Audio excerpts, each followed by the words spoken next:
Well, welcome. This is our new series called Let's Eat Dinner, or Let's Cook Dinner, I think is what it's called. And that's exactly what we're going to do. For each of the sessions, we're going to cook dinner. And the nice thing is you get to eat everything that we're going to do. So you get to sample and you get to take home all the recipes for everything that you get to sample tonight. And so I'm going to start. This is the first time we've cooked using this pot on this burner. So might go a little slower than we think, but we're going to get there. So it's going to heat up for a couple more minutes. So I'm Dana Parfitt. I live here in Groton, really within walking distance of the library, and I've been coming to this library for a lifetime. My expertise in food is school of hard knocks, totally. I come from a long line of Southern cooks who grew food, canned food, cooked food, and did it all. So my big pet peeve is people who waste food. So we try desperately not to waste food. So I'm always telling people ways that you can use up what's left over in different ways and be creative, and how you can store it so you can use it 6 months down the road or 3 months down the road, because food should not break your bank for your budget. You should be able to find food that's low cost and good quality and be able to use every single piece of it. So that's what I strive for, and that's the kind of things that, if you've been to any of my other classes, you know I'm always telling you other tidbits for what you can do with that little tidbit. So with that said, we're going to start off with corn chowder. Now, this time of year, corn chowder is a real favorite for me, because nights are just getting chilly enough that you want that warm something, but it's still garden time, so that, oh, it has some sizzle, it's warm, good, yay. That it's still gardening time, so there's fresh corn available to us right now. The same as for salads, there's still garden vegetables, garden things out there and available. So corn chowder is a great September kind of thing, and it doesn't take a lot. This right here is 6 ears of corn. That's how much this recipe takes. 6 ears of corn. You don't pre-cook it. You just peel it and cut it right off of the cob to put here into the recipe. So I'm going to follow this recipe. This pot is much bigger than what we need, but it's the best pot in the world to me. This is enameled cast iron. If you've never cooked with enameled cast iron, it's great because it holds the heat really well. It'll get hot. It's durable. A pot like this will last your lifetime unless you drop it. Then it cracks and it breaks. But, you know, life goes on. But a pot this big is going to run about $60. They have them smaller sizes, so you can get them based on your family size. So this recipe, we start off with chopped onions. And you can see on the ooh, boy, do they ever smell like onions after being in there. So you start off with your butter and chopped onions. We're going to let those onions just kind of simmer and marinate for a few minutes to just start to get a little bit soft. We don't want to cook them fully.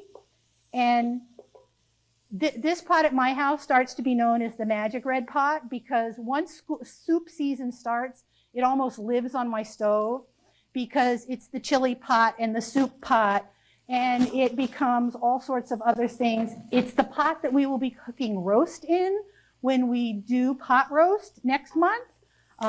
So it's a multi-purpose kind of utensil. But if you don't have a pot that looks like this one, do not stress. You're going to use whatever pot works with your stove, your house. You don't have to go buy special equipment to make this recipe. So now the onions, because we're keeping it pretty warm at this moment, are getting well cooked down. So now I'm taking my chopped garlic and getting that in there. And that one is the end of. So now we've got the garlic. We're going to let the garlic go for just a moment. You can use fresh garlic. You can use garlic in a jar. Whatever garlic suits you. I'm not always a fan of pressing garlic and pressing garlic and pressing garlic, so I always have a jar of garlic in my refrigerator. So that works just fine. Everything in this recipe is flexible. As you'll notice at the bottom, I have lots of different notes on things that you can substitute and things that you can do. That's one of the nice joys about cooking for yourself. You can customize everything so that if your household hates garlic, don't put garlic in there. It's that simple and that easy. You get to adjust it. These are 3 Yukon Gold potatoes that are chopped up. They've been peeled. You don't have to peel them if you don't want to. People in my house don't like potatoes with peel, so we peel them. But that's totally a preference for your own self. I like the Yukon Gold because they have a nice buttery flavor. And they don't have a ton of starch. They're one of the less starchy potatoes. So we utilize those. But any potatoes you have on hand will work. If you like to use the baby red potatoes, those are nice and easy that you don't need to peel them. So at this point, I just kind of toss my potatoes around for a moment. Then I'm going to use 3 cups of chicken broth. And again, you can use any kind that you like. This is a low sodium chicken stock. If you've come to my canning classes, you know that I can broth at home. So I always have broth at home on my shelves, and I use that. I picked up broth for today, but normally I would be using broth off of my shelf at home. So now we've got in here our onions, our potatoes. We're going to go back up to high. Our onions and our butter. And at this point, the potatoes aren't swimming everywhere into broth. It's just nicely covered, because the idea is we're not boiling them for mashing, we're using them for a soup. And at this point, there's only about this depth in this pot. So it's not making a gigantic pot. And that's what I wanted you to see by me making this one recipe is it's not a humongous amount. So if you're 1 person or 2 people at your household, you're going to have leftover, but it's a manageable leftover. And it's leftover that freezes really nicely. It's great to take places. Anytime I take this dish somewhere, it goes very, very quick. So at this moment, we have to now wait for the potatoes to cook until they are not fork tender, like you'd be really ready to start mashing them. We want them to have a little crunch to them, because then we're going to put the other ingredients in. So at this point, we're going to let those sit. So the first thing we're going to do right now is I'm going to let those sit there, and I'm going to go over here and I'm going to make a salad dressing. If you've never made salad dressing, it is the simplest, easiest thing to ever do. And again, the best thing about salad dressing, you make what you like, you customize it the way you like. If somebody in your house can't have salt, don't put salt in it. If somebody does not like sweet dressing, don't make a sweet dressing. I use my faithful canning jars that I use for 50 million things. And if you come to another canning class, I'll tell you all the different ways you can use canning jars. So this is the maple apple vinaigrette, which is a great fall salad dressing. Works wonderful in a salad with some apples and maybe some cheese and walnuts. It's a wonderful fall dressing that's simple and easy to do. So you start with 1/3 cup of applesauce. And you can use any applesauce you want. This applesauce happens to be from my canning shelf because we live in a place where there's tons of great apples, so why wouldn't you can some applesauce? Then we're going to add apple cider vinegar. Now I've pre-measured everything, so it's simple and easy. But truly at home, it takes you longer time to measure out your ingredients than it does to make the salad dressing. This is maple syrup. And again, if you've got somebody who's on a diabetic diet, you can use a sugar-free pancake syrup that will still give you that mapley flavor, but not have the sugar. Dijon mustard. And you know, I don't like Dijon mustard. I don't like mustard at all. I rarely ever will put mustard on food, but mustard is a great tool to cook with because it's got great flavor. So if your recipe calls for mustard, don't skip the mustard, even if you hate mustard, because it tastes good in that recipe. Now we've got olive oil. Those are our ingredients for salad dressing. We can add salt and pepper, but I am not going to. Normally I don't. I'm not a fan of pepper, but everyone in my house likes it. So we come to terms to agree that you'll put it on your own food and I won't put it on mine. So we put the lid on, we give it a good shake, and we've just made salad dressing. That simple, that fast, that easy. With that said, at this moment, we're taking a break while we're waiting for those potatoes to get cooked. You're going to go to the back. There is a plate of salad there for you. There are 3 types of dressings, all which are listed in here. There is the maple apple vinaigrette. There is a creamy garlic and a Catalina dressing. And some people don't know what a Catalina dressing is. It was popular for a long time, then kind of fell out of the limelight with restaurants. It's kind of a tangy French dressing. It's got a sweeter, zestier kind of flavor, but it is very much like a French. You're welcome to sample all 3 dressings. There's little cups for them. So please help yourself and then bring it back to your table and we'll continue on with corn chowder. All right, so while everyone's enjoying tasting a few things, I'll talk about a few of the recipes that you're tasting. So croutons, if you've never made croutons, don't waste bread. If you've got stale, dry bread that you threw in your freezer and then you find it and it's like, oh, it's a little hard and crusty, make them into croutons. All of the croutons you're eating back there are made with leftover summer hot dog buns, hamburger buns, all different bread scraps I pull out of my freezer and I make croutons out of them.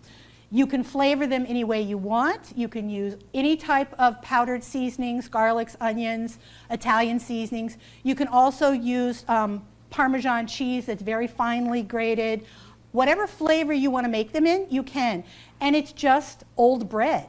Same as if you're at Stop and Shop or any other store and you see they've got old loaves of bread for $0.25 on their discount deal. Grab it, make some croutons. Don't go to the store and buy croutons that are $3 and $4, a little tiny container. Make them yourself out of scraps. Simple, easy, using up food. So that's one there. The maple vinaigrette, that's an easy one that you can, if you really want to give it some more fall flavor, add some cinnamon or some nutmeg, and it has more of that kind of maple pumpkin pie type of flavor. That's a good one for that. All of the maple vinaigrettes and the Catalina dressing, those are also good as marinades for meat, so that you could take your chicken breast and soak it into that dressing and then throw it on your grill or in your oven, and it's a great sauce for that. The creamy garlic, you can substitute mayonnaise and sour cream out for Greek yogurt, so that you can use different type of ingredients based on what you want and what you need. Everything is customizable. That's the whole joy of cooking for yourself. You can change it out to what you like, what you don't like. If you're really not a real vinegar kind of person, cut back on the amount of vinegar in there. Use less, use none. Our potatoes are now at the point where they are soft enough that now our 6 ears of corn that are all chopped up go right in here. Now, the joy of fresh corn, and I'll tell you, this came from Whittle's Farm, which is right close by and local, and if you've ever been there and had their corn, it's amazing. If you haven't had their corn, you're going to enjoy it. But with having fresh corn, you will always find that there's still some corn silk left somewhere around. So don't think that everyone's hair has gotten into the soup. Corn silks go everywhere. There's no way to get rid of all of them when you're cutting it off of the cob, no matter how much you might really fight to try and get them off. They're thin, they still like to stick. So at this point, we put in our corn, and we put in 2 cups of heavy cream. Now, if you have milk allergies, dairy issues, you can substitute for whatever milk you use. The difference is going to be you might have a thinner broth, but you can also then choose to thicken it if you want. I don't thicken the broth because I like it thin, and the second day because the potatoes have all sat and the corn sat and that starch makes it naturally thicken up on its own. So I don't thicken it up, but you certainly can thicken it with just a little slurry of flour and water.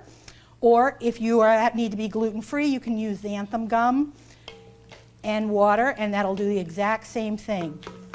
So now at this point, we cook this for about 10 more minutes so that we just till the corn is hot, and then it's ready to serve. So it's that fast, less than 30 minutes, and you can make corn chowder. What else can you do with your corn chowder? Well, if you want to kind of jazz up your corn chowder, you can put cooked shrimp into your corn chowder. If you've got leftover rotisserie chicken, you can put your chicken in there. Chicken and corn chowder. Think of when you go to a restaurant, what kind of chowders are they serving that have corn in them? Any kind of leftover meat that you like, you can toss it right in there. So it's a great soup to use up leftovers as well. But plain corn and potatoes is like summertime heaven. So, and the first pot that we make at the very beginning of the summer when the corn is just coming out is just like everybody's like, oh, I waited all winter for this. So, it's great. It is great. But you can make it during the winter. You can use frozen corn. Frozen corn, in my opinion, does better than canned corn. And please never, never, never use canned cream corn. That is just horrible stuff. Just horrible stuff.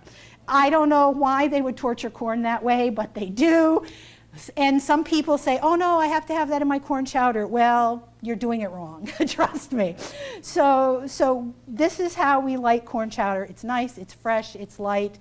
And again, you can make the broth as thick or as thin as you like it and what works for you. So you've got your corn chowder all made. You're now ready to serve it. What do you put on top of it? You can eat your corn chowder plain, just like this, or you can add different toppings to it, just like you would a bowl of chili. You can put shredded cheese on it, you could put diced onions, you can put a dollop of sour cream, bacon, chopped up bits of ham, any kind of topping that you would put on a baked potato. It's a potato soup. So tonight, there are a couple of choices that you can choose from. We have toppings that are French crunchy onions, we've got bacon, we've got cheese, and I think there's one other that I'm forgetting, but maybe not.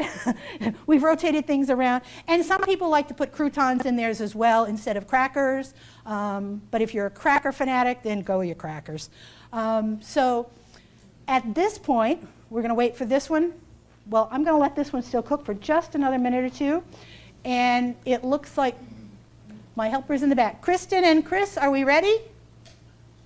All right. So at this point, you can go to the back and get your cup of corn chowder and top it with whatever you would like to top it with.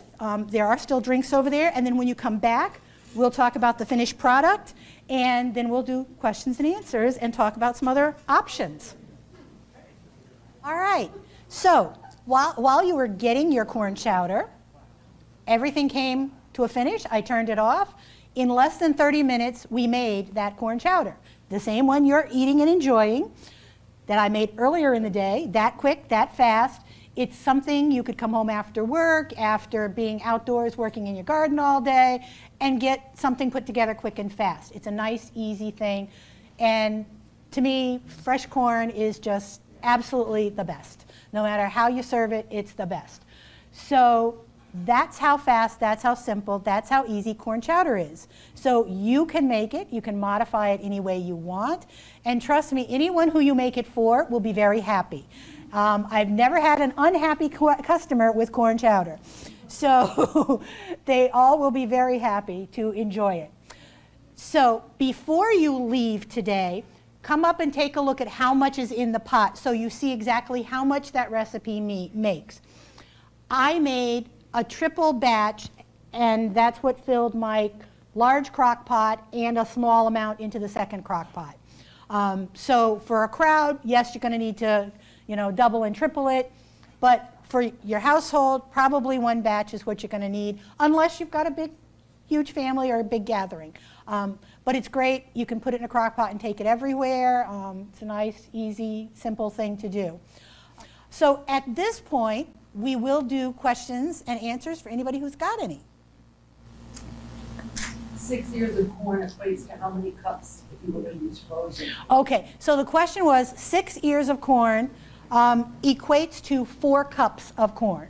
because if it's a really hearty ear, big ears of corn, you're going to get a cup out of each ear. But the average size ear is just a little under a cup. So 6 ears of corn usually is 4 cups. And because I never buy frozen corn in a bag, I don't know what kind of size those come in, but 4 cups is the equation. I do have a second question. Any other spices that I might want to put in this, what would they be?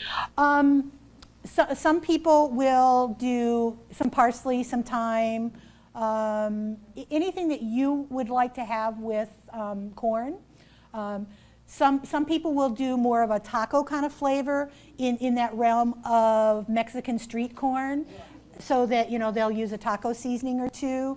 And that's a good one to make, where you use taco seasonings.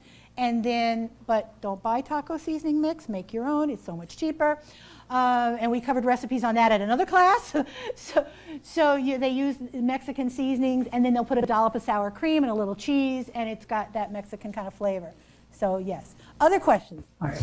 Come on, get it off the cob. What's the best way? Good question on that one. What is the best way to get corn off of the cob? Well, there are 1,000,001 gadgets out there that can cut corn. At my house, we are very happy with a corn cutter that comes from Pampered Chef. It's very simple and easy to use. Half of the time when I'm doing big lots of it, I just use a sharp knife.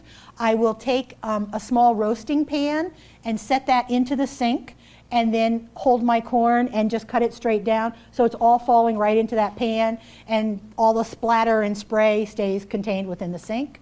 But a good sharp knife, not a gigantic knife, because you want to make sure you're going close. Sharp paring type knives are good. So, somebody else? Yep. So for this recipe, how many people would it serve? I would say this recipe would serve 4 adults with, you know, a hearty serving, or, you know, you're going to have leftovers. If I have a family of 4, and we will make that for our household, and we always have some leftover for lunch the next day, which is my husband's favorite, doing those leftovers. So yeah, but I would say 4 to 6, depending on how hearty and what else you might be serving with it. Some nights we're just doing corn chowder, nothing else. If we're doing salad and maybe a muffin or something else, then, you know, you can stretch it more. Oh, so the question is, on the maple apple vinaigrette, what other vinegar could you use instead of the apple cider vinegar? And the question is, vinegar is vinegar is vinegar. You can swap out any vinegar that you want in cooking recipes. If it's a canning recipe, you have to pay attention to the acid in it. But for cooking recipes, you can substitute any vinegar that you like. So if you like white wine vinegar or red wine vinegar or even a balsamic vinegar, plain white vinegar, it's whatever your preference is. You can swap them out in any type of vinaigrette recipe. Yep. Another question over there? Yep. Or anything like that? Okay. Yeah, so the question is, have we used olive oil instead of butter? And yes, I have used olive oil, I've used coconut oil, I've used butter, I've used plant-based butter. It depends on who I'm making it for and who I'm making it with. It's absolutely the same, because that's not one of the major ingredients. That's just what you're sauteing your onion with. So yeah. And truly, you could avoid the oil and the butter altogether and just use water to saute your vegetable instead, if you'd like to do that. It doesn't change the flavor much. Yep. Okay, so the question is, in the magic red pot, does it matter what kind of stove you have? No. Enameled cast iron is totally flat on the bottom, and because it's cast iron, it conducts heat wonderfully. It will work on induction ovens, it will work on hot plates like this, electric coil, it will work on glass top ovens, gas range. It's on my gas grill outside. It will work on anything. That's one of the joys of using cast iron in general. And in, I think, the Thanksgiving program, we're going to be making something in a regular black kind of cast iron skillet, and those are absolutely great. I have a glass top oven, and I use my cast iron, and it's wonderful. And if you're in the market for cast iron, you can spend thousands of dollars on them, or you can be much more economical. There's one particular brand that a pot like that would be over $300. Unless you're a professional chef, don't spend your money on that. get one that's much more economical. And I can tell you that the cast iron pots and pans that they sell at Aldi's are just as good as one that you're going to buy at an expensive store. Right now, I saw that Aldi's had the regular classic black skillet for like $9. It's a great investment. They don't break, they don't chip, unless you're really throwing them onto the floor. Just don't drop them on your feet because you will break bones. And as we all learned in the Disney's Rapunzel, they are a weapon when you need one. So that's the other joy of cast iron. Anybody else for questions? Yes? How do you clean them? Clean them. For enameled cast iron, it's a hand wash item. That's their only drawback. Never put them in the dishwasher. But it's just soap and water. Use a scrubber. Don't use steel wool on them. But sponges with those like grippy kind of side, those work fine. You can use a little baking soda in them if they get stained. But they keep cooking no matter what. They're great. They don't require tons of work. But they are heavy, so that when you're pulling something out of an oven, you have to remember, sometimes it's a lot more muscle than what you think you need. Especially, I have a double oven and the very low oven at the very bottom. If I put something super heavy, then it's like, oh yeah, I got to get it all the way up to the second top of the oven. So have to plan for that sometimes. But they are great. And this particular one has a lid, so, and it can go into the oven, onto the stovetop. So it's a great investment if you're looking at a pot. Where is that one from? That one happens to be made from Lodge, which is the most popular American-made cast iron, and they're in Tennessee. I think I bought it at Target, and it was on sale for like $50. And they have them. That's one of the larger sizes. I have like 4 or 5 of them in little sizes and ovals and all different ones. Someone in my house says I have an addiction to cast iron because I have like 37 pieces of cast iron in my house, but they're useful and I use them, and some are very old and they just keep going, so they're great. Anybody else for a question? All right, thank you so much for coming, and again, thank you very much. If you have any other program suggestions, please give them to the girls at the desk, and we'll see what we can cook up for you next time. You're quite welcome.